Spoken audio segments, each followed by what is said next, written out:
John Anik and Kenny Florian podcast. John Anik and Kenny Florian. I f***ing love them. I can't get enough of them. Let's hear that Boston next. Big jab there from Duffy, and Frank Mir is hurt now. Down goes Duffy out cold.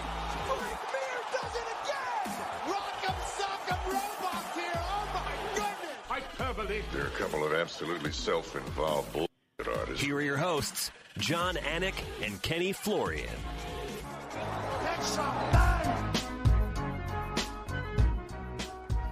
You know, I'm getting addicted to the live stuff, fellas. I'm getting addicted to the live content. I don't know if this show's ever going to be live to tape again. And somewhere in a back room in the great state of New Hampshire, our podcast producer, Cody Merrow, is like, yes, I'm done editing this fucking thing. Great to be back in your respective lives. We're going 3 wide tonight. We are live. It is 10:04 p.m. Eastern Shift. The year is 2024. It's episode 491 of the Anik and Florian podcast. And Petrie getting the centerpiece tonight, huh? Hey. Cody, put you in the center. I mean, Ken Flo fought for the belt 3 times. But I guess it's the Anik and Florian podcast. You're the sort of special guest host tonight. So I guess so, man. So I guess, Ken Flo, I'll start with you. You know, I guess I've established enough goodwill with you in the 10 years of doing this podcast that you're okay doing 1 at 10 p.m. Eastern, because I've been on a movie set in Atlanta all day, and I don't think I'm an actor, I think is what I've learned today. First of all, I don't believe that.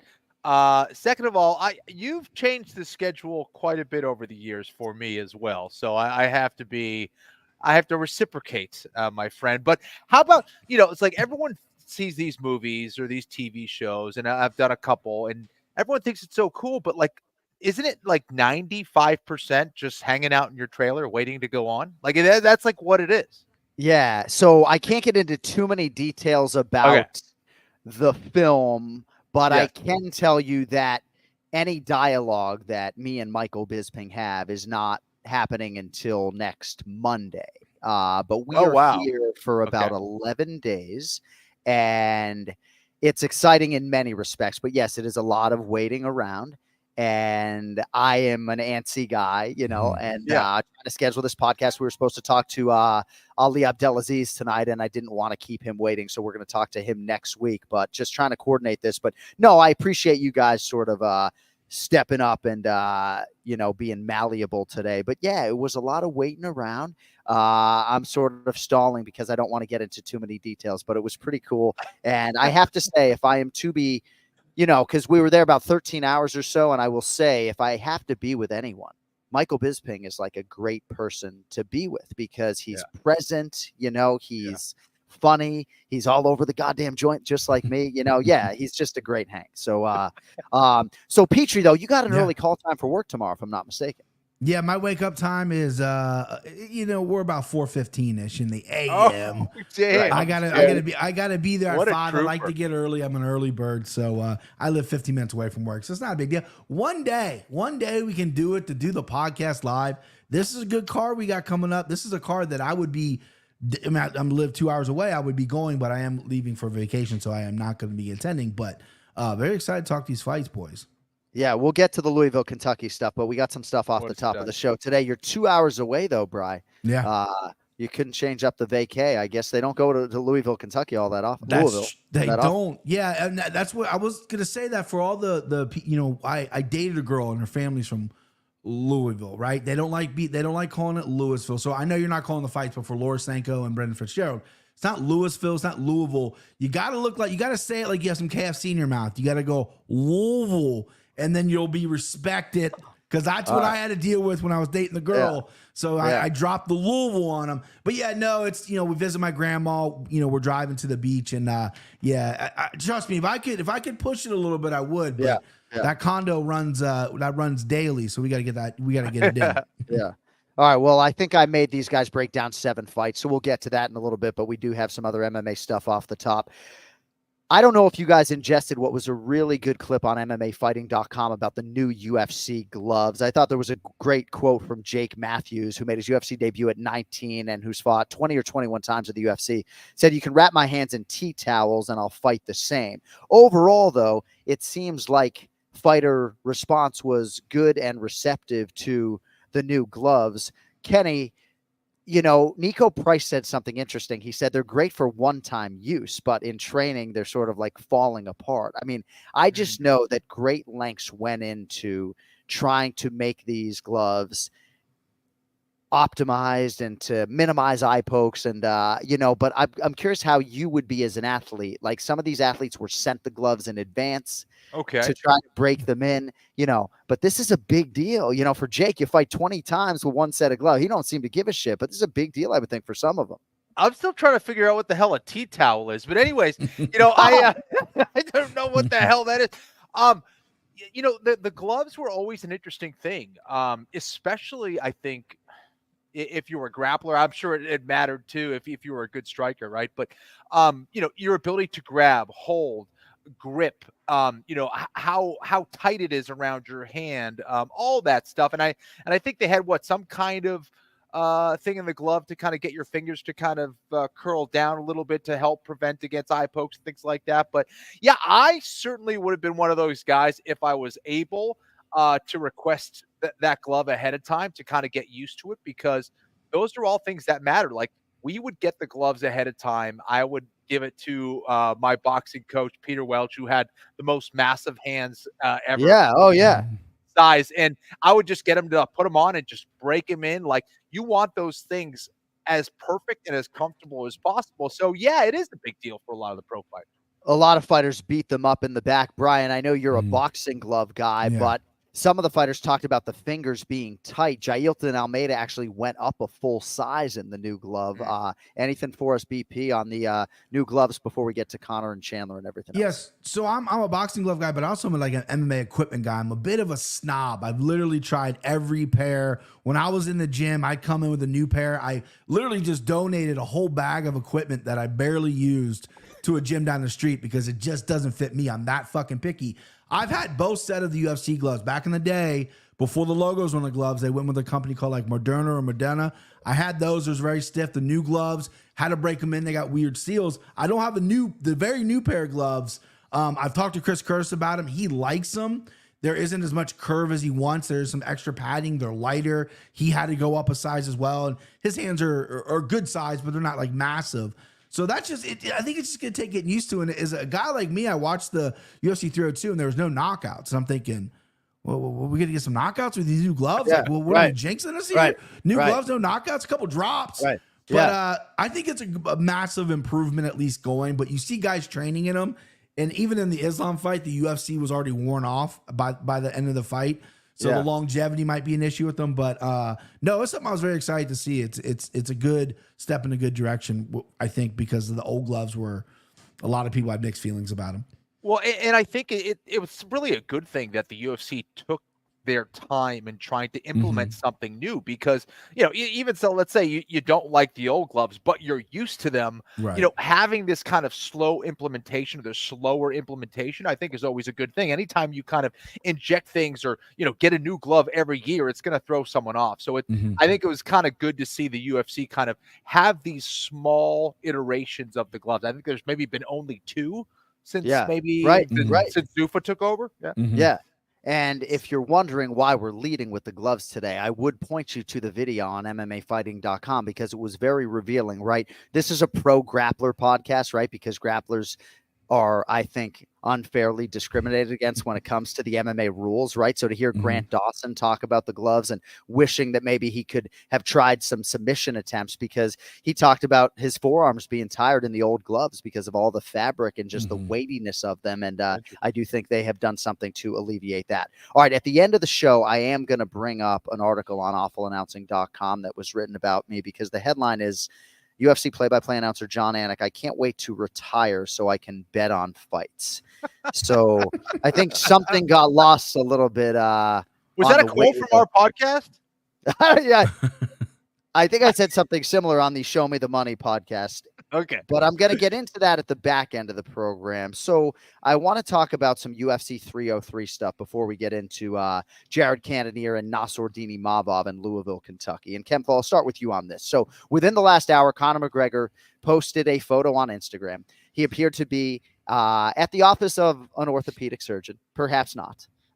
He did break his leg, if anybody is a new time MMA fan in 2021. So press conference has been canceled, and we have some bonus content on the Anik Florian podcast YouTube channel. Me and Michael Bisping did about 35 minutes of content today. I'm not sure if it's up yet or not, but we talked about this press conference. And if Conor McGregor had, say, a 30% chance to show up at UFC 303, why would you not go through with the press conference? Well, maybe there's a cut or maybe there's an injury of some kind, and who knows? But Kenny, as we sit here now, right, I'm just an MMA fan wondering about this like the masses. I have no inside information. I tried to pry a little bit today, actually, for the first time. I got nothing. So what do you fucking think, Ken Flo, is going to happen here? And if you're Michael Chandler, are you accepting a replacement opponent and staying on this date because you've been out a year and a half already?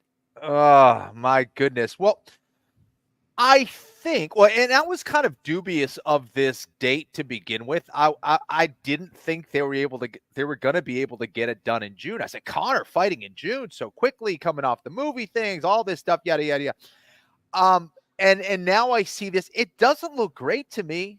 It doesn't look great. I hope it happens. Like almost for Conor's sake. Like I think, with everything, all the setbacks, for him, the UFC, for Michael Chandler, for Pete's sake, this fight needs to take place. Will it take place in a couple weeks? I don't know, man. I'm a little unsure. Why would there be all this hesitation over the press conference? And, I heard in some cases they were taking down promo pictures and things like that. Whether that's true or not, I don't know. I haven't followed it as carefully. I've just going on by what I read, what I've seen. So I don't know, man. It's not looking too great. So, Bri, Yeah, there's a lot of speculation out there. Some of it maybe is informed speculation. We do know per Ariel Helwani that at some point they were trying to maybe look at alternative solutions here. If you're Michael Chandler, right, and when you look at the pay-per-view calendar, you feel like if this gets delayed, you're probably looking at November, Madison Square Garden at the earliest. Are you willing to extend this to a 2-year layoff for the Red Panty Night, or are you accepting somebody like Alexander Volkanovski or Charles Oliveira on June 29th? No, you got to stay with Conor, I think. I mean, I know it's crazy to say that, but Chandler's looking huge because it's at 170. So if he fights Volkanovski, he's got to cut to 55. That's another issue because he's looking massive when all the Instagram pictures. Yeah. So no, I think you stick with the Conor. I think you stick with the Red Panty Night. And I've been on Reddit. The Reddit hounds, the rumors are going crazy.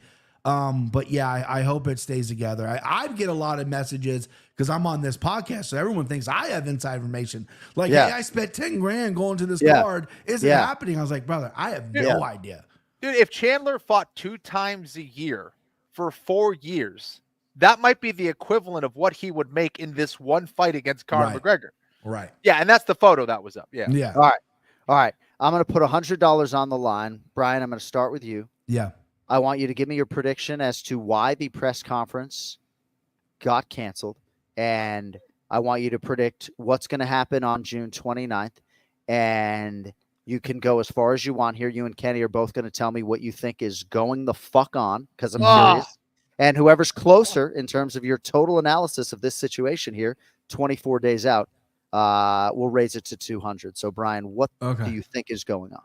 So since you I was going to go with a funny answer, but since you put money on the line, I got to go kind of serious. So he did post an Instagram story where he looked like he was getting treatment on his shoulder. He's obviously probably wrestling. He's been out for a while. I'm thinking a shoulder injury. They don't know how serious. He's looking at a doctor. He's got to get clearance if he can. So they postponed everything because this is Conor McGregor. This is a huge deal. So it's hard to replace a guy like that. But I think it's a shoulder injury.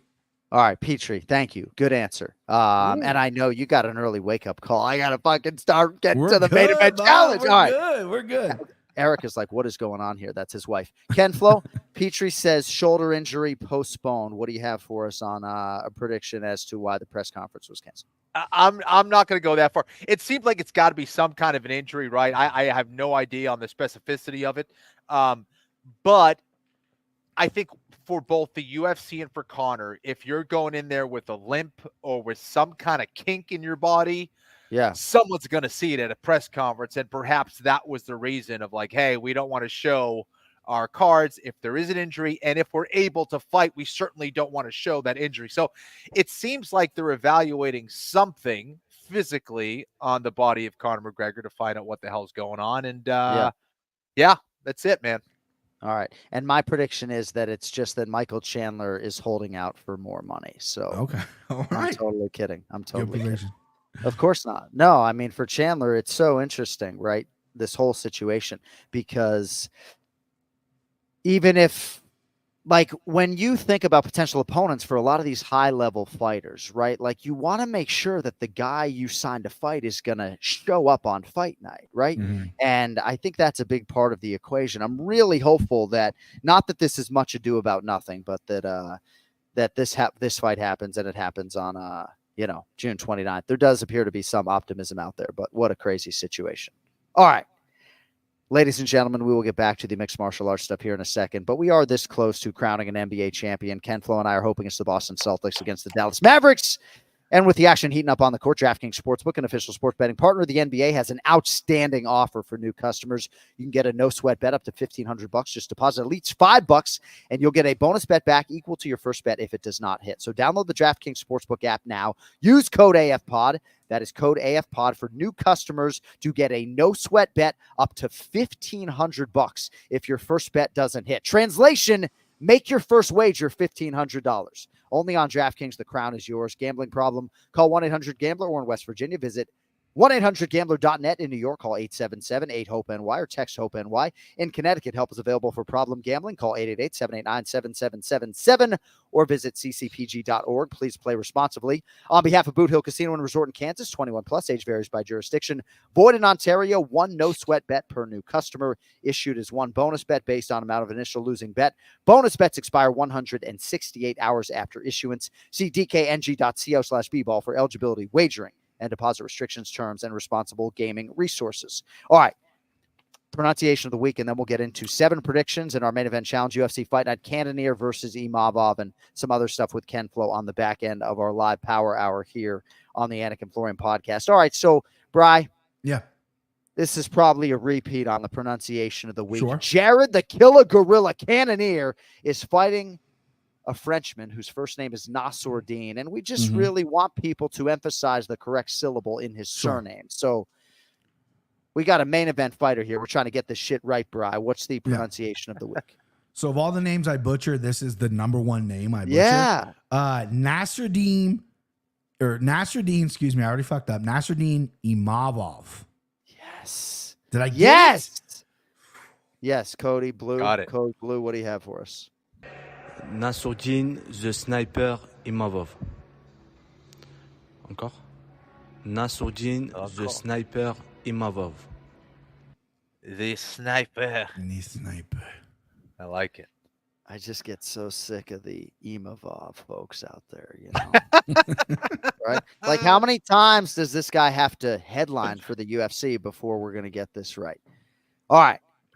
Ken Flo can't wait for place your bets, by the way, for me to update the standings, right? That's why you showed up. Kenny's like, I don't care what time, right? I can wait for it. All right. First fight for us. Featured prelim. Jason Anik's favorite fighter, Slovakia's Ludovic Klein, -125, taking on Thiago Moises, +105. So Ludovic Klein, 5-2-1 in the UFC, but I guess more importantly, Bri, unbeaten in his last 5, hasn't lost since 2021, coming off that brutal stoppage of the largely overmatched AJ Cunningham, and now he draws Moises, who makes his 12th UFC appearance, BP. Pretty close on paper, essentially a pick 'em. What do you have for us on this one?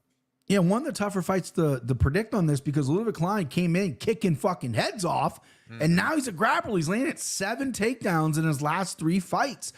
Does he want to grapple with Thiago Moises? I don't think so. Moises is really good if you get your back. He's good in scrambles. I don't know necessarily how good his guard game is, but he is good to get back to his feet, and he's no slouch on the feet as well. He can throw down. He can bang, and he's durable and pretty tough. He's been in there with some dudes that have knocked him around a little bit, and he's hung tough. So a little bit, I think, has got to go back to the striking, got to go back to with his bread and butter, but I feel like he's evolving as a mixed martial artist, and he's going to be tempted for those takedowns to mix it up. Could spoil a little bit of a problem for him. I do think Thiago is very good. You're giving me plus money. We're kicking the night off with plus money. Give me Thiago Moises.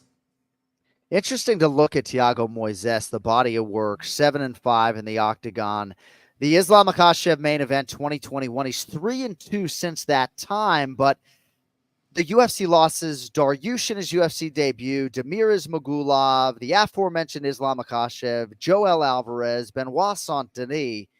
It's not a bad loss there, really, Kenny. Your thoughts on him here against the head kicker, Ludovic Klein? Yeah, I think Ludovic Klein is a very dangerous southpaw. He's got a good blitz. He has a great left high kick that he loves to utilize. Also a Brazilian Jiu-Jitsu black belt. However, I don't think his grappling skills are going to be up to par against someone like Moises. However, Moises also wasn't really able to get things done on the ground too well against BSD, Benoit Saint-Denis. So I think, he doesn't have the strongest takedown game. I think he has improved significantly when it comes to his striking. And in all ranges as well. So I think he's gaining confidence there. Yes, I know that Klein has a win over Bahamondes, but I still think that Moises has faced the tougher competition. I think he's a little bit more experienced. This is also going to be his quickest turnaround in a long time, it seems. So I think that's a good thing. So I like Moises here. I think I'm in line with what Brian's saying here. I like Moises. I think that the striking may just cancel each other out. It may come down to the grappling. Maybe it doesn't go to the mat, but I just think Moises should be able to win this. And because he's the underdog, I like him here. The fellas like Moises plus 105 or so. Gosh, man, when Ken Flo says Moises in that Brazilian Portuguese, gives me some kind of feeling. He said it, I think, 2 times at least in there. All right, main card opener at welterweight. I just took a shot at Tito's, by the way. It's been a long fucking day. I saw that. I might get up at one point, actually, if this is just one shot, right? I mean, like one of my colleagues just got his call time for tomorrow, 12:15, right?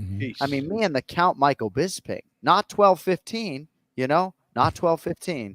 9 a.m. So I might actually at some point, if you guys are picking a fight, get up and go to the mini bar and grab another shot. It doesn't mean I'm not. I understand. All right. Miguel Baeza minus 192. Punahele Soriano plus 160. So Baeza hasn't fought since April 16th, 2022, the night on which he suffered his third straight UFC loss, which followed a 3-0 UFC start. So 3-3 now. That one was by stoppage to Andre Fialho. 2 fights canceled in that time, was to face Jake Matthews at UFC 291 in Salt Lake City last year, and now ending this 2-year layoff against Extreme Couture's Punahele. Fighting at welterweight for the first time in MMA, Brian. He made his MMA debut at heavyweight, so Puna's going to be looking lean and mean at 70. Question is, what are your thoughts on him here against the 2-1 favorite? Caramel Thunder, Miguel Baeza. Yeah, I think this is a loser goes home, unfortunately. I think Miguel Baeza is an incredibly talented fighter. He was looking really good in that Ponzinibbio fight, kicking Ponzinibbio's legs off, and then Ponzinibbio's got a second, third win, and he dropped decision. And then since then, he's been getting finished. Durability is my big question. The line's a little high for me for a guy coming off 3 losses, maybe back against the wall, fighting for his job. But Puna coming down to 170. I mean, this is the dude who weighs in like this because his fucking traps are the size of my house. He's cutting to 170. He also hasn't had the best luck or the best run lately as well. I think the range and the overall speed is going to be a problem for Puna in this fight. I think Baeza kicks the legs, moves, kicks the legs, don't put himself in any danger. I also think Baeza is pretty good on the ground as well if he wants to take it there. Easier said than done, but the line's slightly high for me to really load up Miguel Baeza, but I am going to pick him here. I think he can get it done. So I went with a White Claw hard seltzer. I'm going to get hammered on an empty stomach on the live episode. Right? I don't have to say anything tomorrow, so I just sit there and react, Ken Flo, Puna's lost 2 in a row, 4 of 5. Moving down to welterweight here. It's an interesting fight, albeit a tough matchup. What are your thoughts on the main card opener coming up in Louisville? It's a tricky one. Both these guys 1-3 in their last 4 fights. I was really high on Baeza when he first came in. It just seemed like he was doing everything perfectly. The way he was putting it all together, he was good everywhere. He looked the part. He played the part. And then he went on this losing streak. And I'm like, what the hell is going on? So I think Brian's right to point out the durability. That is a question mark. Now, if someone, and I think I even mentioned it after his last loss, I said something about him needing to reset and take time off and just get better. Well, his last fight was in April 2022. So I like to see that in a lot of ways. A lot of things can happen in 6 months, let alone a year, 2 years. Right. So I think that he could have gotten a lot better. I think that's a great way to build up your confidence again. But Soriano is going to be dangerous. That's the big thing. When I think about Soriano, I'm like, this guy is extremely dangerous. He's got dynamite in his hands. It's kill or be killed. However, he's not the most technical guy, and he tends to repeat the same mistakes. The blueprint is out on him, and perhaps it's out on Baeza as well. But Baeza has to show that consistency throughout 15 minutes if it even goes there. I don't think we're going to get a decision either way, but I like Soriano here. No, sorry, I like Baeza here. I maybe I like him a lot here, actually. Ooh. All right. Well, Ken Flo's been on a fucking heater, Yeah. so stay tuned for Place Your Bets coming up later in the program, presented by JohnAnik.com. One more sleep. Anik and Florian podcast merchandise available. Promo code UFC 302. All right, next two fights for us at middleweight. Like, if I'm on the call and Julian Marquez knocks somebody out, I'm going to scream the Cuban Missile Crisis at the top of my lungs. Great nickname. He's minus 130 this weekend against your boy Zachary Reese, plus 110. So Marquez fought just once in 2022, once in 2023. He lost both of those fights. Good competition, good nicknames, RoboCop, Power Bar. Big return here opposite Zach Reese. He was knocked out by that slam against Cody Brundage. It's trying to maybe lock in a triangle or something, Bri. What do you think about this fight? Another one that's close on paper this weekend. I like this fight a lot. Julian Marquez, remember he did those call-outs, back-to-back wins, and he Miley Cyrus or we'll go to prom with me or whatever the fuck he did. And people thought he fumbled it. And then he kind of went away. I mean, the guy's been in the UFC for 7 years, had a great knockout of Phil Hawes in the Contender Series where he's a huge underdog. He's only fought 6 times. He wins, he goes away, and then he's very inconsistent. And Zachary Reese, I'm not going to lie to you, I'm high on this guy. I like him. 6'4", long, rangy, good striker, is active off his back. He got dumped on his fucking head and got knocked out. That can happen. But if he didn't do that, I think he was going to lock up that triangle on Cody Brundage. I like Zachary Reese a lot. He's plus money. I got him earlier this week, slightly higher in DK. He went down a little bit. Now he's back up to plus 120. I think I'm going to double up my money on Zachary Reese here. I like Zachary Reese. I like him by finish as well. I think Julian Marquez, I don't know where his head's at. I don't know where his focus is at. Inconsistency in fighting. 6 fights in 7 years. That's not a lot. You had a little bit of a name. You had a little bit of hotness. Now you're gone.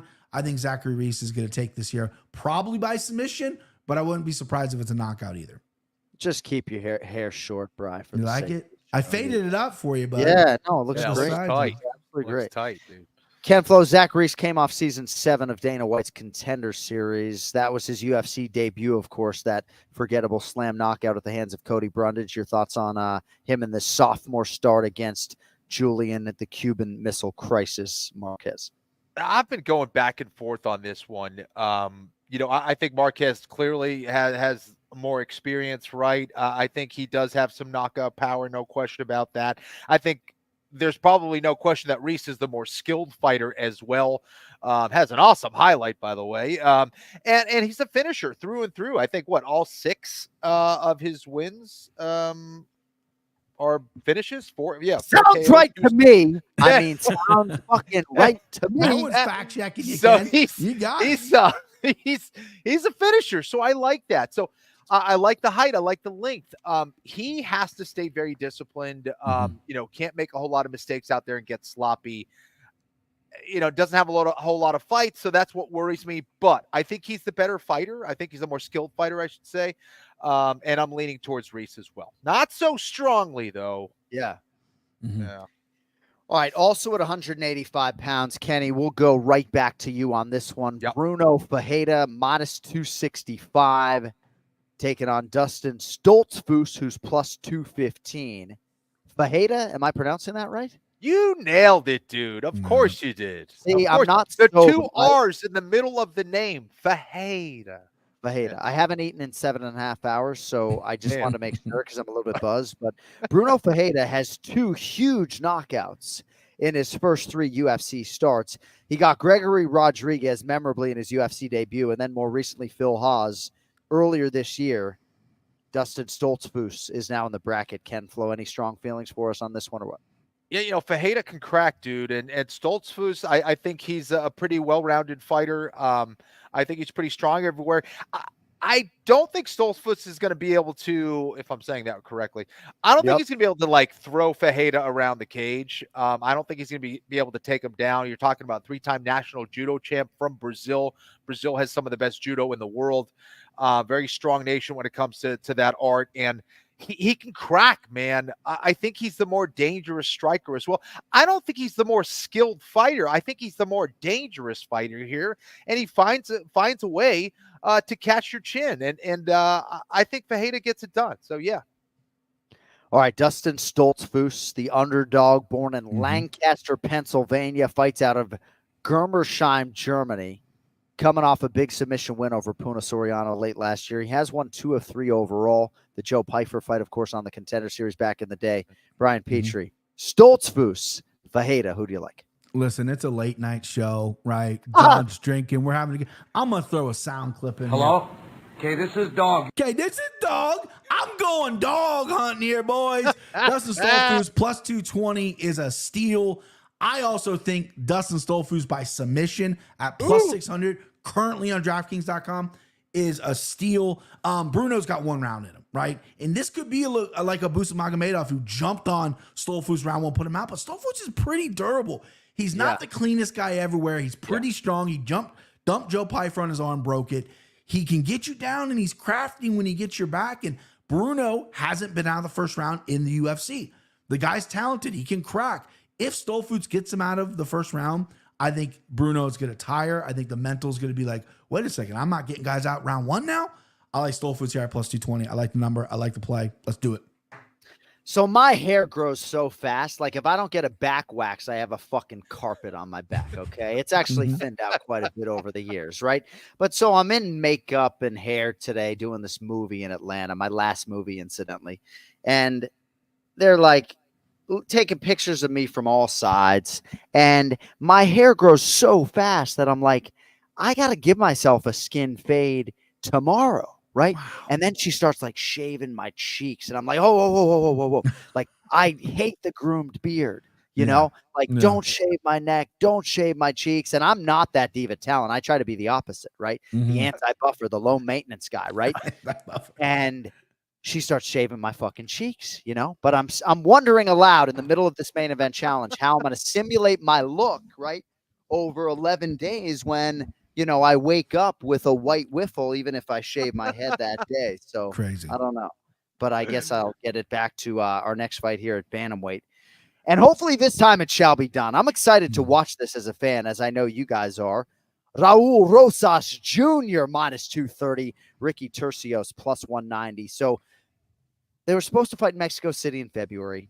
Rosas Jr. falls ill, pulls out of the fight minutes before showtime. And I don't know how that emotionally and otherwise affects this fight.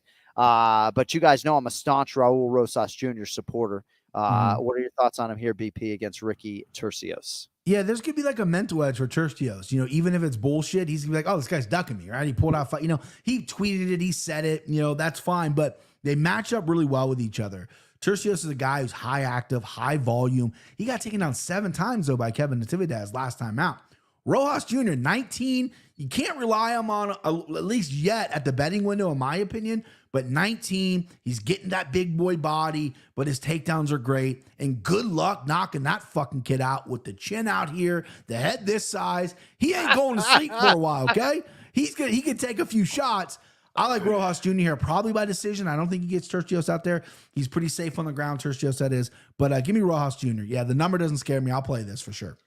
Ken Flo Rosas Jr., 2-1 in the UFC, still the youngest fighter on the roster at 19. He was born October 8th, 2004. You know? Damn. I don't even want to think about all the bad things that I did to my body between 1978 and 2004 when this motherfucker was born. Anyway, he stopped Terrence Mitchell in his last fight last September, Noche UFC. Ken Flo, I don't know what the ceiling is on Raul Rosas Jr., but there's a definite electricity when he's on the fight card. Your thoughts on him here against the credentialed Ricky Turcios? Oh, both of these guys are very dynamic fighters. Like, I think Torsios is more crazy, whereas Rosas is more methodical. Rosas has all the potential. He's got the skill. I think he's got the attitude. Outside of the cage, I'd be a little concerned being that young, being that famous, all that stuff. I think he needs to keep that focus, not get too cocky. If he's doing that, if he's training hard, he's staying humble, I like his chances here. Big minus 230 favorite. Tercio's just a little bit too all over the place. It seems like he goes out there without much of a plan, and that concerns me against someone like Rosas, who's very clinical. Give me Rosas here, most likely by TKO or submission. I feel like the hardest thing for Rosas Jr. is going to be finding a way to realize longevity with all of the training and all of the MMA miles, because to acquire all the high-level experience he has at 18, 19 years old, and I'm not even talking about the UFC reps. I'm talking about Rob Dwalishvili, Aljamain Sterling, right? This guy is training and realizing some modicum of success against the best fighters in the world who speak in good ways about him. So I just think that, like, I was an idiot when I was 27 and he's 19.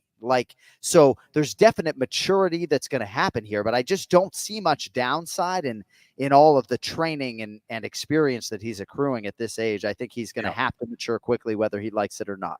All right. Co-main event in the light heavyweight division. Dustin Jacoby, minus 230, perhaps the best golfer on the UFC roster, taking on Dominic Reyes, who is plus 190. Let me set it up a little bit, Bri. So Jacoby has now fought 11 times in this UFC return.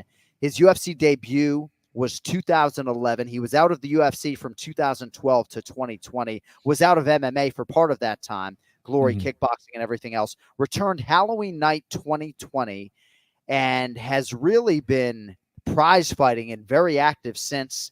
Has lost 3 of 4, though, yet a big price next to his name here against the former world title challenger and near world champion Dominic Reyes. Your thoughts, BP, on the co-main event? So interesting fight, because Dom Reyes, we all saw the talent against John Jones.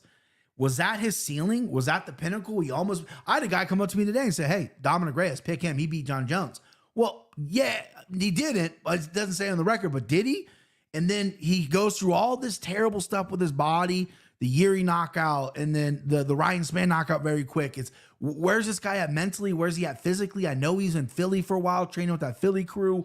He's mixing it up. He left Texas. He's bouncing around. He's got all the talent in the world. I don't know if he's technical enough and skilled enough, but he's athletic enough to really become something great. But I'm wondering what all this stuff has done to his body. And then you got Dustin Jacoby, who's the most active 205-pounder out there.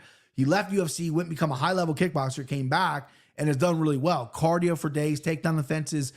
It's not the best in the division, but it's there. And he's lost 3 or 4, but a lot of those are close. I thought he beat Khalil Roundtree. He outstruck him. He got hit harder. Same thing with Lonzo Menefield. He outstruck Menefield. He just got cracked more by the bigger shots. I think Jacoby is a fucking layup here. I say that. Those could be my last words. Minus 230. I think this should be minus 600. The most active guy versus the least active guy, coming off some really bad history here with the health. I don't know where his mind's at. Is he going to be gun shy? Is he going to be nervous? Is he going to go in there going, I can't get knocked out again? Where's my career at? There's a lot of mental factors going in here. And Jacoby doesn't have one-touch power, but he can knock you out. I think Justin Jacoby is a lock here, minus 230. I'm going to put him in everything. Obviously, place our bets. He's going to be a large number for me, but I like Jacoby here. But with that being said, I am rooting for Dominic Reyes. They kind of get back there because he's a fun character. Kenny's laughing because I just you're trying to save him, Brian. Come on. No, I'm just saying 205 could use a guy like Dominic Reyes because he's very talented. I didn't mean to shit on him. I have sympathy because of what he's going through. Can't even imagine. Yeah, no, I appreciate the conviction. And Dominic Reyes was a hell of a strong safety as a college football player. I do have one, not a homework assignment, but for a lot of our loyal listeners and viewers, and I would shout out Dallas_NY on X, who did write to us. Next time you guys are in New York, New Jersey, we got to set up an Anik and Florian Army meetup or live podcast. The Minutemen can unite as well. Fuck the Minutemen, right? Longo didn't even get a fucking invite to the live episode. The fucking Minutemen. Unbelievable. I can't wait to talk to the Minutemen in person. Yeah, off the air, off the record. Off the record. But the homework assignment is watch back Thiago Santos versus John Jones and watch back Dominic Reyes versus John Jones and tell me who you think got more done against John Jones, because having called both of those fights, I felt like Thiago Santos beat John Jones, having called that fight, and I didn't feel that way after the Reyes fight. And I'm just curious what some of our longtime listeners and viewers might think about that. Kenny, little bit of a setup here before we get your prediction on the co-main event, if I could. Yes, so Dominic Reyes has now fought 3 times since that fateful night and close fight with John Jones. That was UFC 247, early 2020, like right before COVID. So he's lost all 3 of those fights, all by stoppage. Jan Blachowicz, Yuri Prochazka, most recently Ryan Spann. That was November 2022. He's bounced around a few different camps. He got some looks there in Danbury, Connecticut with the Glover Teixeira guys. He did have 2 dates go away against Carlos Ulberg. Those were in 2024. He can resurrect his career with a good methodical effort here or a big knockout against Dustin Jacoby. You heard how convicted BP was, Ken Flo. What do you have for us on the co-main event?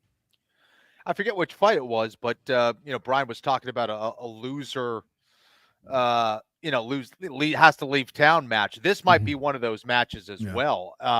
With Dominic Reyes being 0-4 in his last 4 fights. Now, John, you set up perfectly.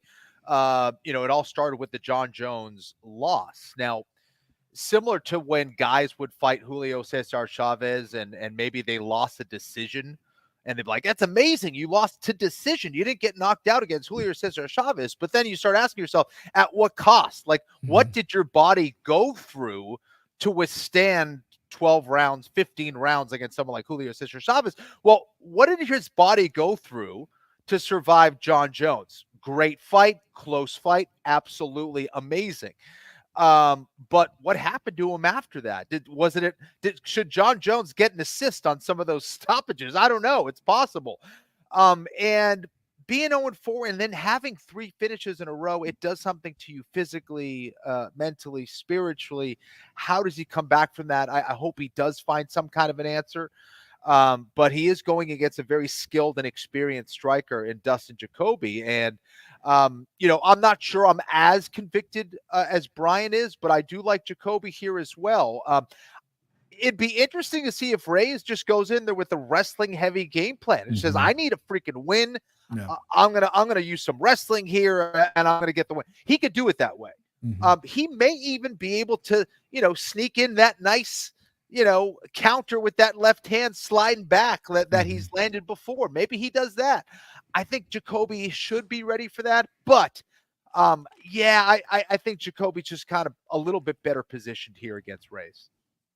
Dustin Jacoby is a phenomenal athlete, right? And hopefully if he listens to this podcast and hears me put over Dominic Reyes' college football career, he listens to this part where I say that he played the quarterback position as a college football player. Oh, wow. Right? Nice. Dude's a complete fucking stud. He's also a twin. Quarterback, golf player, and he's a complete fucking stud. Elite human being as well. He went to the goddamn Kentucky Derby, All right. Main event poll is right now live on YouTube. Nassourdine Imavov -122, Jared Cannonier +102. Jared Cannonier's a man, he's 40. But I will admit to being surprised that there's a plus number next to his name, just given all the high-level experience. So here we go. Main event, Louisville, Kentucky, in the middleweight division. 7th-ranked Nassourdine Imavov, the favorite, against number 4, Jared Cannonier. So Imavov coming into this one after the main event win by majority decision against Roman Dolidze. That was February 3rd of this year. Also went 5 rounds with Sean Strickland. That was a loss January 2023. This would be Bry unequivocally the biggest win of his career should he find a way as the favorite past the former title challenger, the Killer Gorilla, Jared Cannonier. So love when you get a pick'em essentially is the main event. Your thoughts on Cannonier versus Imavov under the lights Saturday night on ESPN. Real quick, you were talking about the Minutemen, how crazy they are. When I told my snake story, I have been getting DM'd left and right that I murdered a puppy. These people do not like that I murdered. I'm sorry. I'm from the suburbs. I saw a snake. I freaked out. Okay. I'm not from the outback. I don't know what you want me to do. I got 15 of them. I let my wife read them. She's like, well, what do you want us to do? So I'm sorry out there that I killed a snake, okay? How tall are you, Brian? Just tell people how tall you are. I'm 6'2". You like to say I'm 6'3". I'm 6'2", though. What does your driver's license say? 6'2". What? Yeah. We want our chief handicapper to be 6'3". Well, listen, when I went and get my physical for work, she measures me and she's like, you're 6'2". And she's like saying like the half number. And I'm like, let's just call it 6'3". She's like, no, 6'2". Yeah, she didn't round up. She didn't round up. She wasn't going to round up. But yeah. Cody, how tall are you? Hang on, Brian. Cody, yeah, go real ahead. quick. Sorry, I'm a little buzzed. Cody, how tall are you on your license? 6'1". Okay. 6'1", yeah. The truth will set you free. Brian, please go. There you go. All right, so listen, I love this main event. Old dog versus new dog, right? Cannonier, this fucking guy. I mean, look at the career he's had. Fat heavyweight, slightly less fat 205er, getting stomped out. Rip the shit middleweight, just ripping people up. Moves from Alaska to Arizona, changes his complete life. I need to start buying some of his fucking crystals. I'll tell you what, because Kenny's kicking my ass in the fucking betting. Jared Cannonier, hit me up for some of your crystals. I need some good luck. I love everything about him. You know, he is a very steak and potatoes guy, basic with his strike. Throws good kicks, has a really good front jab. Not the biggest power, not one touch, but he's got big fucking hands. It's like Tony Ferguson. When he touches you, he's going to dent you. Then you got Imavov, who's a little bit more of a spicy jambalaya when it comes to the striking. He's got more weapons, but sometimes the steak and potatoes is a little better. I like Imavov. He's mixing in takedowns. I'm a little worried about the 5 rounds because Cannonier went 5 rounds with Marvin Toure, who I know is very hittable. He threw 411 strikes and landed 247 of those, barely broke a sweat. Imavov goes against 5 rounds with Delice, bit of a slow pace, doesn't throw that many. Slows down against Strickland, who had a lot of volume. I think Cannonier has to push forward, kick the legs, mix in your wrestling if you want to. He landed 4 takedowns against Marvin Toure. Stick that jab in his face the entire time. Cannonier's not the fastest guy in the world, but he is very good at countering. His timing's phenomenal. Confidence through the roof. Imavov's going to get there one day. I don't think it's here. Plus money on Cannonier. My eyes lit up. I've already bet it. Give me Jared Cannonier.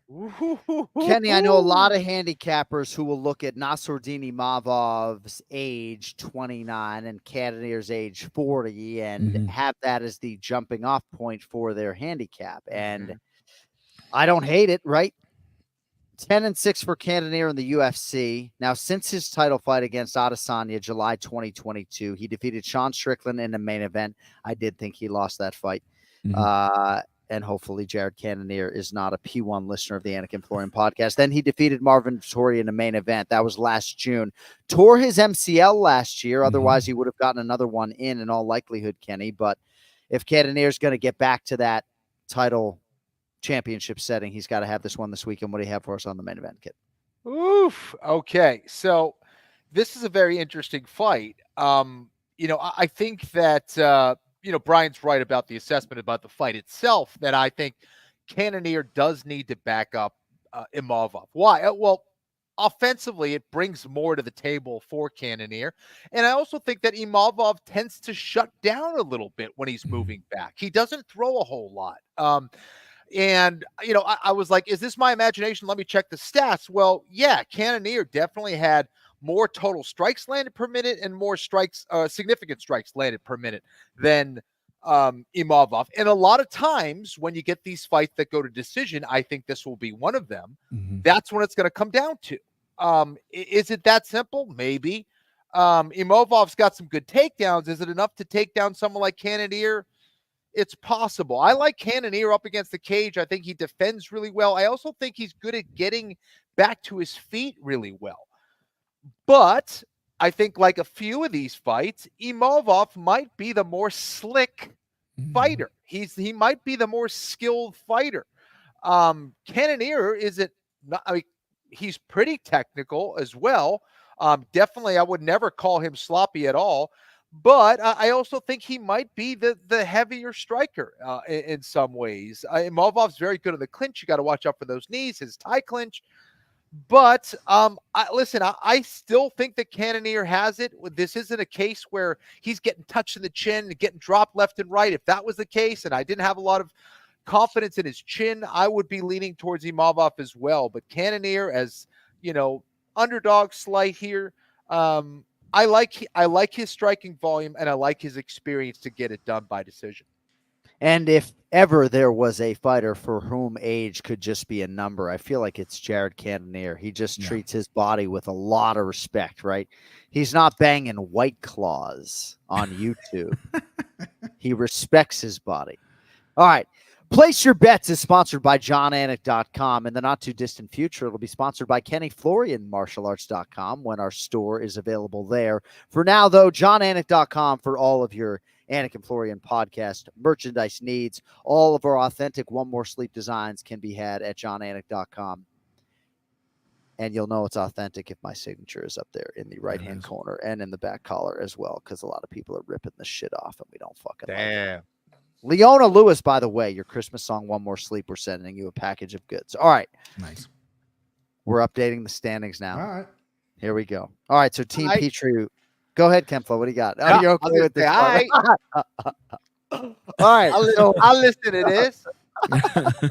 All right, so Team Petrie was at plus $580.97 for the year. You had 400 on Roman Kopylov at UFC 302 at minus 118. Nicely done there. He fought a great fight against a very tricky Cesar Almeida. That paid you $338.98. You also had Randy Brown by decision at plus 175. What a great fucking bet for our viewership. If I had my applause button in studio, I'd hit it. Love that great fight. night, dude. 100 for 175. Jailton Almeida to win by finish at minus 110. That paid you $90.91. Gave 200 back, though, on Phil Rowe. Yeah. $100 back on Paulo Costa, and you lost 100 on Islam Makhachev to win by round 3 submission. Couple rounds off there, but a good wager. Petrie goes 3-3, plus $204.89 for the week. Year to date for Petrie, a very respectable $785.86. Very respectable. Nice. Very blindly respectable. tailed Brian Petrie. You're up nearly $800. Let us get to Florian. All right, so Ken Flo was at plus 1138.28. You had 200 on Randy Brown. That paid you $114.29. You had $150 on Jailton Almeida. Big price, minus 270, but that cash paid you $55 and change. $400 on Kevin Holland at minus 265. Didn't love the stoppage, but that paid you minus 150.94. Excuse me, plus 150.94. And then you had a 3-leg parlay, Ken Flo. Jailton Almeida, Sean Strickland, Islam Makhachev. That also hits $250 to pay $314.39. So Team Florian goes 4-0 for the second time in the last 4 weeks. You make $635.18. Year to date for Ken Flo, plus 1773.56. And therein lies the reason why we changed the scoring system for this year, because I wanted to more accurately portray how you guys would do at the window. And proof is in the pudding as we hit the midpoint of 2024. To that end, you each have $1,000 to spend on this UFC fight night. Heretofore, though, we do have a rule change. You guys are going to get $2,000 for all pay-per-views because they're bigger cards. Ooh. You have $1,000 for Cannonier Imavov. Who do you have for us, Brian Petrie, for your $1,000 this weekend? I'm not an excuse guy, but let's just say it's hard to beat a team that they're shooting fucking 100%. Okay, it's hard to beat a team shooting 100%. And also, I thought the prop pool was open last week. I dove head first, hit my fucking head on the bottom. So we're going back to just some straight wagers. Getting back to I only got 3 for you, Johnny. Dustin Jacoby, you know I'm high on him, minus 230. Give me 600 big ones on him. 600. Okay. I like it. I'm sorry, Dom Reyes. Jared Cannonier at plus money is too good to pass out. Give me $200 on him. And then doing something I usually don't do. I don't do parlays. I don't do dog parlays, but I'm feeling good. Feeling great. Give me Zachary Reese and Dustin Stolfoots plus 582 for $200. That's my 1,000. You can have that. All right. Ken Flo, been on a goddamn heater. What do you have for the listenership here for Cannonier and Imavov? This is where old Ken Flo might stumble. This is going to be interesting. Yeah, they're kind of unusual bets, and I don't know. All right, $400 on Moises. Wow. Nice. Yeah. I don't know why. That's a bet on $400 Pahumpa. That's a bet on Pahumpa. Yeah, Anyway. exactly. Let's go, Pahumpa. Let's go. Here we go. $400 on Baeza. Okay. Why? I don't know. And then $200 parlay going Fajeda, Rosas, and Cannonier. Just getting stupid with it. I know. I just getting fucking jiggy with it. Big Gun Brian Petrie is the chief handicapper on this podcast. And I think when you consider all the facets of the handicapping job, being entertaining, watching the film, nobody does it better than you, buddy. Thanks for the time. I know you got to wake up in 5 hours. Yes. We'll talk next week. Thank you, John. I've always wanted to do a podcast with a movie star. Check that off my bucket list, baby. You're the best. I'll see you boys next week. Thank you, buddy.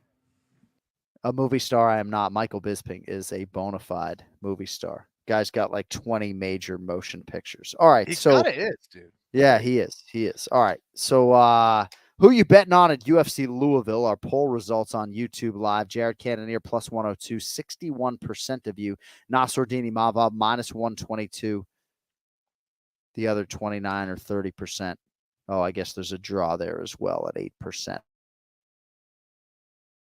It closes. Nasruddin Imavov has held for about 24 hours, minus 122.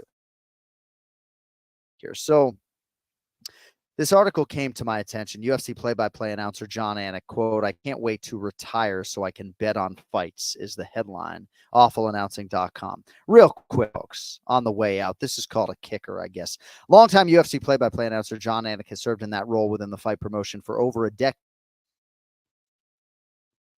Away from the sport sooner rather than later. And now we may know to why. Now, he did go into some of my frustrations voiced earlier this year, and then he said it was an understandable gripe from Anik. But in a recent appearance on the Show Me the Money podcast, Anik revealed that there may be another reason for wanting to leave his current role with the UFC. Anik admitted that he is a frequent bettor on numerous sports, but his role with the UFC means that he cannot bet on combat sports, which would obviously change once he eventually leaves his broadcasting job with the company. Quote, "No, I cannot bet. I remember when I first started with the UFC, we signed a document saying you can't bet on the UFC. That later expanded to include all of MMA and boxing. I bet on everything that I don't have to sign a document not to. I have bet on sports every day since probably before I was born." I don't know. It goes on to say some things. That being said, Anik clearly does have an interest in many other sports outside of the combat sports realm. If he does leave the UFC in favor of covering another sport, he would then not be able to gamble on said sport. So maybe a job for Anik outside of the sports realm, or perhaps a job on a sports gambling show would perhaps suit him better. So Reese Shipley, God love you. You know, as I think some of our listeners know, I placed my first 3-leg baseball parlay for $10 in my Gettysburg College fraternity house in 1996, illegally at like sportsbook.ag. So it's in my blood. Gambling's genetic, right? But this was a podcast where I'm having fun, and gosh, even if I was the best sports gambler in the world, like, yes, I guess my dream job in some respects is to be a professional sports bettor, but I have my dream job, and I can only imagine, like, if heaven forbid, like my bosses, Craig Borsari and Zach Candido, see that headline, I just hope they, will go to the source and understand that it was taken a little bit out of context. Ken Flo, I couldn't believe it. Dude, well, it's crazy. Again, you're at that point, John. If you say something in the media, people are looking for things to like make an article about now. So it's like, I don't know. I mean, that's a little ridiculous. I mean, that's kind of a ridiculous article. Right? I know it's a widely read website. I know that when we were doing MMA Live back in the day, 2008 and 2009, I certainly was aware of that website, but so I'm sort of estranged from my father, and I don't know how this article crossed his wake. And my dad is a great man, not a malicious man at all, but I don't have a lot of communication with him. And I never would have even known this article existed were it not for him sending it to me. And, he emailed me like I guess he wrote something like, well, I guess any press is good press. And I'm just thinking like, dude, like that's just not it at all. And this is just not even rooted in any sort of truth. I don't even know. I just, I don't know. I sort of felt like I wanted to do that on the way out because my goodness, right? It's like, could you imagine? Like, yeah, I want to bet on the UFC so badly. And I say that what I did say is that as soon as I retire, and I'm not going to be that 70-year-old guy sticking around, Right. I'll bet on the next UFC card because I'm passionate about mixed martial arts and I'm passionate about sports gambling. And I said, I'll probably be at a deficit. I'll probably lose because it's a hard sport to bet on, right? I know you've had a tremendous year, but I'll be better betting on American football and baseball. So, Right. Yeah. Yeah. Well, people who know you know that you have a tendency of saying you like to say ridiculous stuff from time to time to kind of get a kick. Like you're funny, like you're joking around all the time, and I think people will be like, "Oh, John's the serious, commentary guy. He must be serious about that." Like I don't. Maybe that's the take. I don't know. Yeah. Well, hey, maybe we're filming a comedy here in Atlanta and we can really just fucking let it rip, But yeah, but thanks to Gilbert Burns and Maddie Betts and Hanato Moicano and the whole Show Me the Money podcast crew. That was certainly a fun conversation. All right, good news, bad news. So bad news, my call time tomorrow. Good news, we are back with you on Sunday. We're going to talk to former Chargers linebacker Sean Merriman. He's got an outstanding new live sports application. Excuse me. But we're going to be back live Sunday morning with you folks at 11 a.m. Eastern. We're going to recap the ever-living piss out of UFC fight versus Imavov. Friend of the program, Major League Baseball. I guess in my Instagram story, I wrote, we're going to recap the pus out of UFC 302. And he was like, hey, bro, are you trying to recap the pus out of UFC 302? Or are you trying to recap the piss out of UFC 302? And I was like, piss, did I write pus? He's like, yeah, I found it funny. But like, pus actually works, but it's really not what you were looking for. Yeah. But we're going to be back Sunday morning before or after church, and we will recap Nasruddin Imavov and Jared Cannonier. We'll talk to Sean Merriman, and then later in the week, we'll get you prime for Tatsuro Taira, Alex Perez, and we'll talk to the Great Dominance MMA manager and president and founder, Ali Abdelaziz. Thank you to Brian Petrie. Thanks to my man, Ken Flo, for adjusting your schedule today. You're the fucking man. You fought. I didn't. Our executive producer is Cody Merrow. Thanks to everybody at DraftKings, of course. Don't forget KennyFlorianMartialArts.com, JohnAnt.com if you want to support the show. All this money goes back into our show and back into our staff, Will Berger and everybody else. So thanks to our team. And we will talk to you Sunday morning to recap the UFC show. Until then, enjoy the fights in Louisville. Go later. He